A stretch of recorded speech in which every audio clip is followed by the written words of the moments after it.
আসসালামু আলাইকুম। আজকে ডিম আলু রান্না করব। আমি এটা বসে না, ডিমটা একটু ভেজে নিই। তা ভাই বোনেরা, আপনারা কেমন আছেন? নিশ্চয়ই সবাই ভালো আছেন। আমিও আল্লাহর রহমতে ভালো আছি। আমি এখন ডিমটা ভাজি করে নিই, একটু ভেজে নিই। ডিমটা ভাজার জন্য আমি তেল তেল দিছি।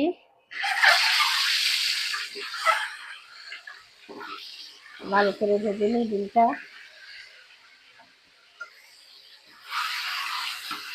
আমি আজকে রান্না করব ডিম আলু। এই যে আলু কেটে ধুয়ে নিছি, ডিম আলু রান্না করব।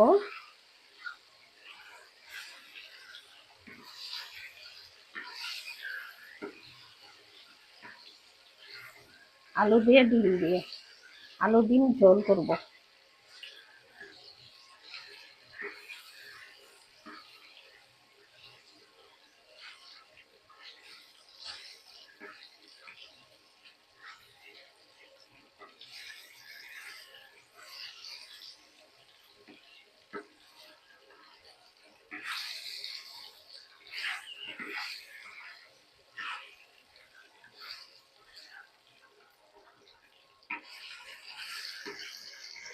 দেখেন ভাই বোনেরা, ডিমটা ভাজা হয়ে গেছে। এখন আমি যে হাঁড়িতে রান্না করব সেই হাঁড়িটা বসাই দিব। এই যে বসাই দিলাম এই হাঁড়িটায়। আমি এখন ডিমের তেলগুলো ওতে দিয়ে দিই।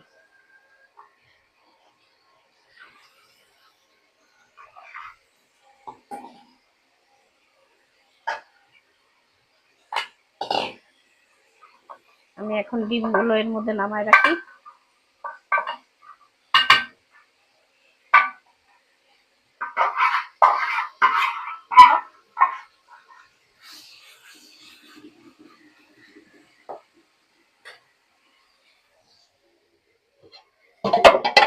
জায়গা ছোট সরাই ফেলি জায়গা।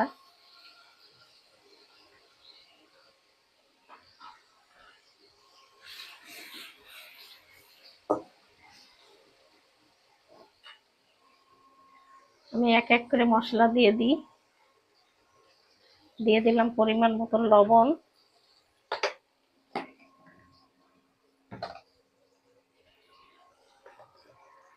দিয়ে দিচ্ছি পরিমাণ মতো মরিচের গুঁড়া,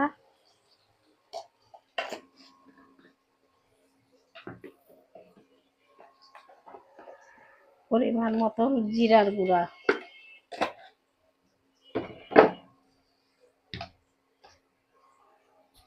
পরিমাণ মতন হলুদের গুঁড়া,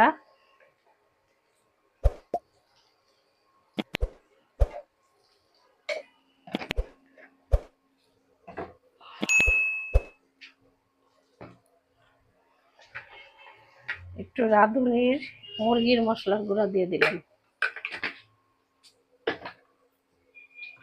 সব মশলা দেওয়া শেষ। একটু দিয়ে দেবো এখন আদা রসুন বাটা।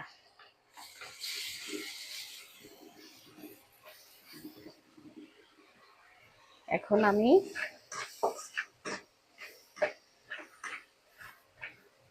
দিয়ে দেবো আলুগুলা। দিয়ে দিলাম আলু। আলুটা কষানোর জন্য দিয়ে দিলাম একটু পানি। এখন আমি ভালো মতন কষাই নিব।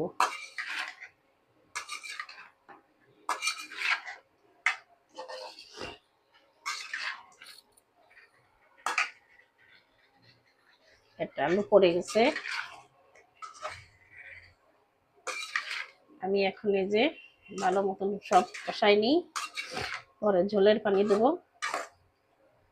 আচ্ছা, একটু থাক, আমি এখন ঢাকনা দিয়ে দিই, ঢাকা থাক।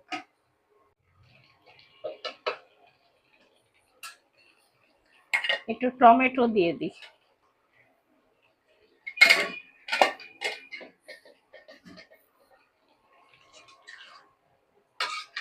একটু টমেটো দিয়ে দিলাম। টমেটো দিলে ভালো হয়, একটু তরকারিটা ভালো লাগবে।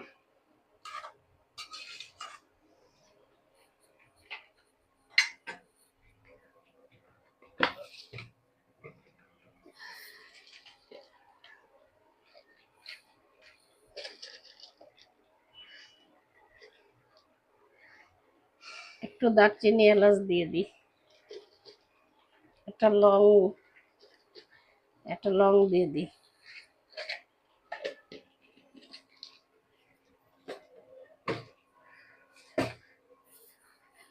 এখন ভালো মতন একটু কষাই নিই, তারপরে পরে পানি দিব। থাক, এবার হতে থাক।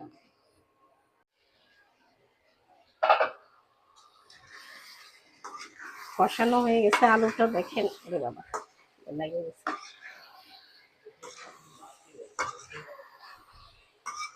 ভালো মতন কষানো হয়ে গেছে, আমি এখন পানি দিয়ে দিই ঝোলের।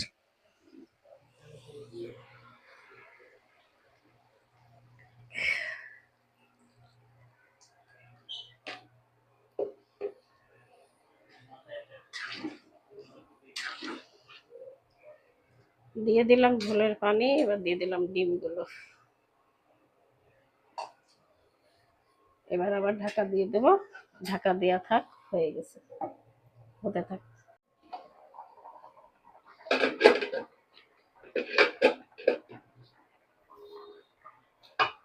হয়ে গেল আমার ডিম টমেটো দিয়ে আলুর ঝোল।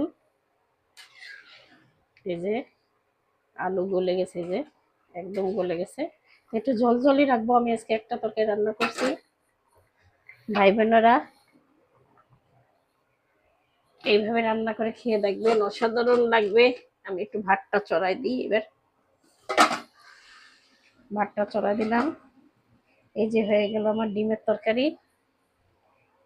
তা আশা করি আপনারা এইভাবে খেয়ে দেখলে আপনাদের কাছে ভালো লাগবে।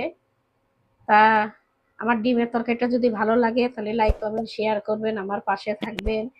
আমার ভিডিওটি দেখতে হলে আপনারা সাবস্ক্রাইব করে রাখবেন। আমি এখানেই শেষ করলাম। আল্লাহ হাফেজ।